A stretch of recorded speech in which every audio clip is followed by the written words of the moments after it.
Okay, so the final sections that we're going to be looking at in Chapter 8 are 8.6 and 8.7, which deal with the surface area and volume of a sphere. So here we have the two formulas. The surface area is 4 times pi times r squared, and the volume is 4 times pi times r to the exponent 3, and then you're going to divide it by 3. Okay, so let's have a look at the first one. Now, because this formula deals with radius, when you look at your diagram, make sure that you're given the radius. If not, you have to figure out what the radius is. So here, 21 is my radius, so I just sub it into my formula. So 4 times pi times my radius, which is 21, square. So once again, as always, you follow order of operations, so do the exponent first. So 21 squared is 441. So it's going to be 4 times pi times 441. Okay, and now I do everything in one step. So 4 times pi times 441, and I'm going to do this to one decimal place, 5,541.8, and this is centimeters squared. Okay. Next, I'm going to look at volume. 4 times pi, 21 to the exponent 3, and then I'm going to divide that by 3. So once again, I do order of operations first, and I do the exponents, right? So I'm going to do 4 times pi times 9,261, and then I'm going to divide it by 3. Okay, so 4 times pi times 9,261, and then I divide that by 3, and I get 38,792.4, and this time it's centimeters cube. Okay, so they're pretty straightforward formulas to use. And just keeping in mind, you always follow BEDMAS, always do the exponent first. Okay, let's look at the second example. So here, this 11, is this the radius? Hopefully you told me it is not. It's the diameter. So the diameter is 11 centimeters. Okay, so now I got to figure out what is the radius. Okay, so remember, to find the radius, you take your diameter and divide it by 2. So here, if I take 11, I divide it by 2, I get 5.5 centimeters. Okay, so this is what I mean. Pay attention to what you're given. So I'm going to do the area first, or the surface area. 4 times pi, and then it's 5.5 to the exponent 2. Once again, I always do my exponent first. So 4 times pi times 30.25. Now I multiply that with 4 and pi, and I get, and again, once again, do it to one decimal place, 380.1, again, centimeters squared. Don't forget your units. Okay. Now let's find the volume. 4 times pi, 5.5 to the exponent 3, and then we're going to divide by 3. So once again, you're following BEDMAS, you do that exponent first.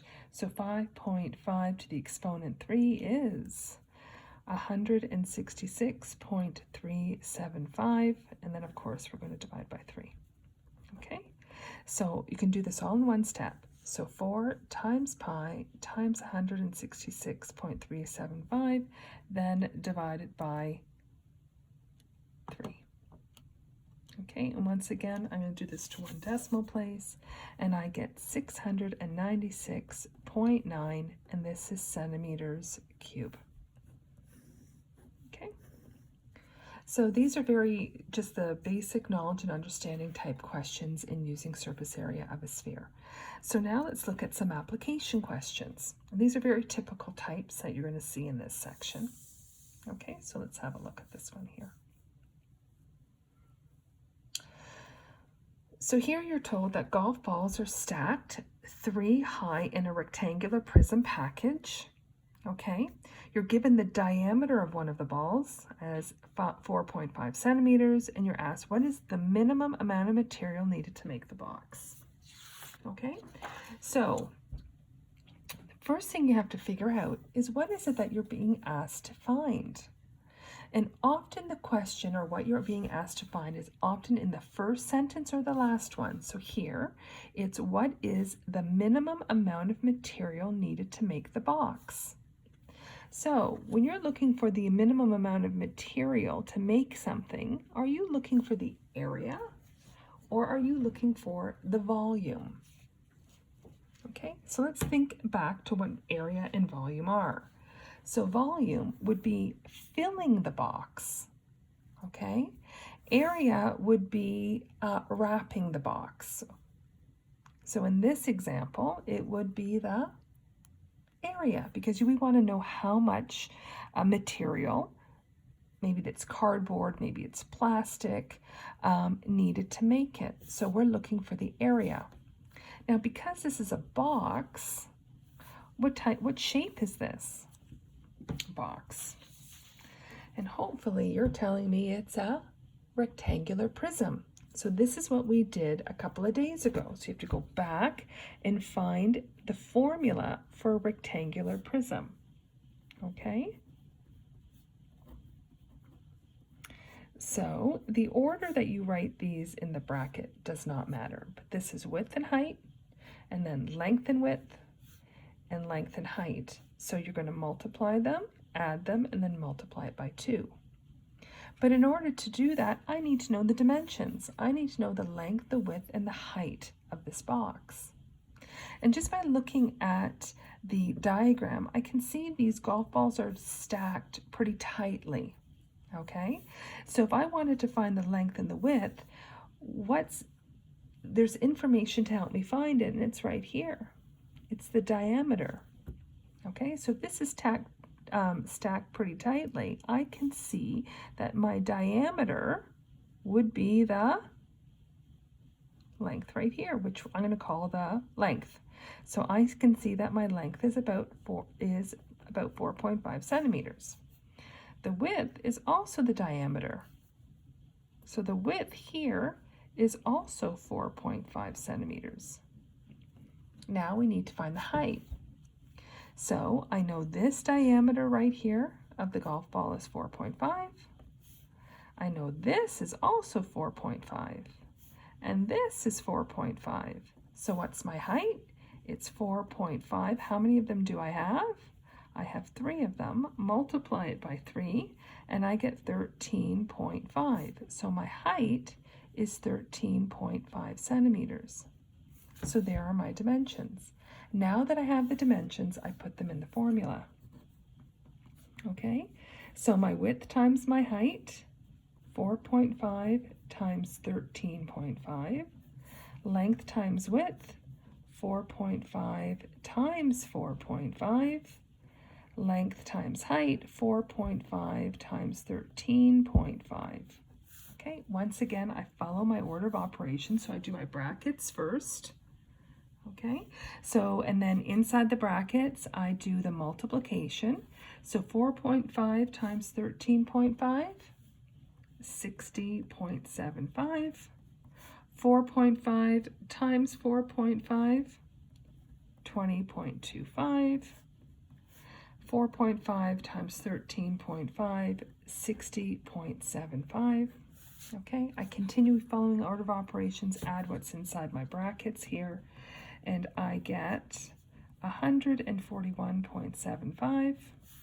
Multiply it by 2, I get 283.5, and this is centimeters squared. Once again, because it is an application question, I need to answer it as a statement. Therefore, the minimum, so you're answering the question, amount of material needed to make the box is 283.5 centimeters squared. Okay. Let's look at one final example. Okay.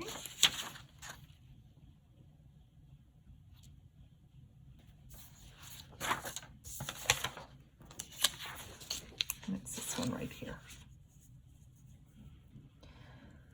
So here, you're told you have a sphere and it fits inside a cube. Now let's think about what a cube is. A cube, again, is a rectangular prism, but it is square-based, right?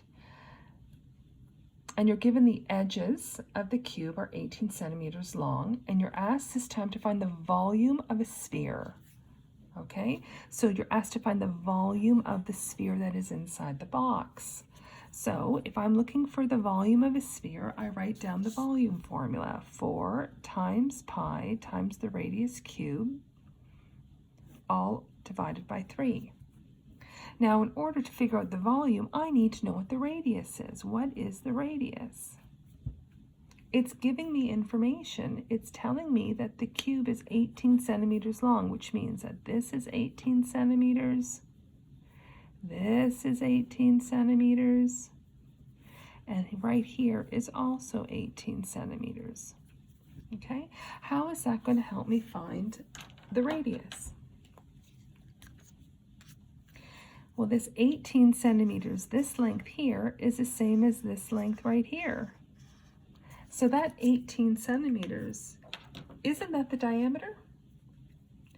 So if I know the diameter is 18 centimeters, remember, to find the radius, you take the diameter and you divide it by 2. So I take 18, I divide it by 2, which equals 9.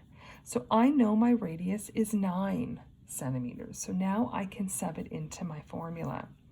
So I'm going to do 4 times pi, 9 to the exponent 3, all of that divided by 3. Okay, so once again, do your order of operations. 9 to the exponent 3 is 729, and then I'm going to divide it by 3. Okay, so I'm going to move the answer up here. So do this all in one step: 4 times pi times 729 divided by 3, and I get a volume of 3,053.6. I'm doing it to one decimal place, and remember, this is centimeters cube. Okay, so that's the volume of the sphere. So that's this right here. Okay, the volume of this sphere. Okay. Now the next thing you're asked is, what is the volume of the cube?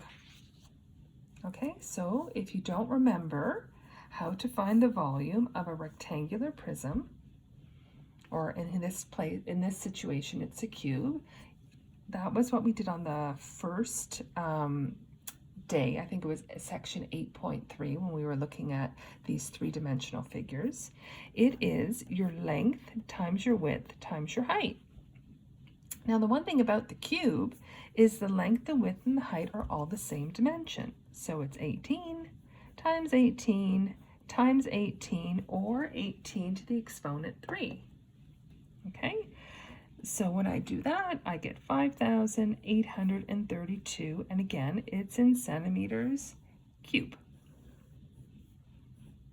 Okay, so that's the area of everything inside the whole cube.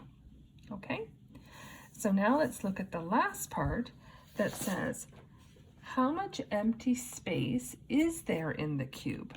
Okay, so when you get something like, let's say, a sphere in a box, right? There is empty space, and sometimes, depending on what material this is made out of, they put some sort of packaging. So sometimes it's, paper, sometimes just the empty space is air, okay? But it's more or less asking, what is this empty space here? What's the volume of that? Okay, what I've highlighted in blue.